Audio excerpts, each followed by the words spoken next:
Sometimes I'll ask someone if they understand what the main teaching of Christianity is, and then depending on what they say, I'll ask them if they know what the gospel is.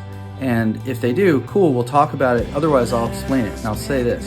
The word gospel simply means good news, and it's the good news of Jesus Christ. Then I explain the gospel through 4 categories: creation, fall, redemption, and restoration, which really works through the Bible from Genesis to Revelation. So let's assume time is limited. Somebody wants to hear this, but they're getting ready to get on a plane or something. I don't know. So for creation, I'll say something like, God made everything in the world and saw that it was very good.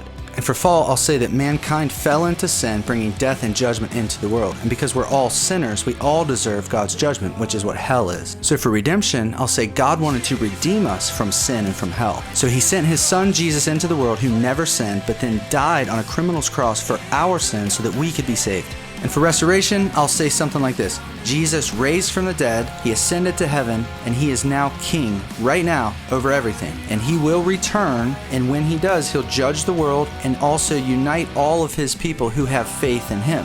That's a simple overview of the gospel message. So whenever we share the gospel with people, it's because we want them to be saved from sin and the effects of sin, which is eternal judgment in hell. Romans 2 says the law is written on our hearts and our consciences bear witness to what is true. So we preach the gospel clearly and let God do the work in a person's heart. I'd love to hear your thoughts or questions in the comments.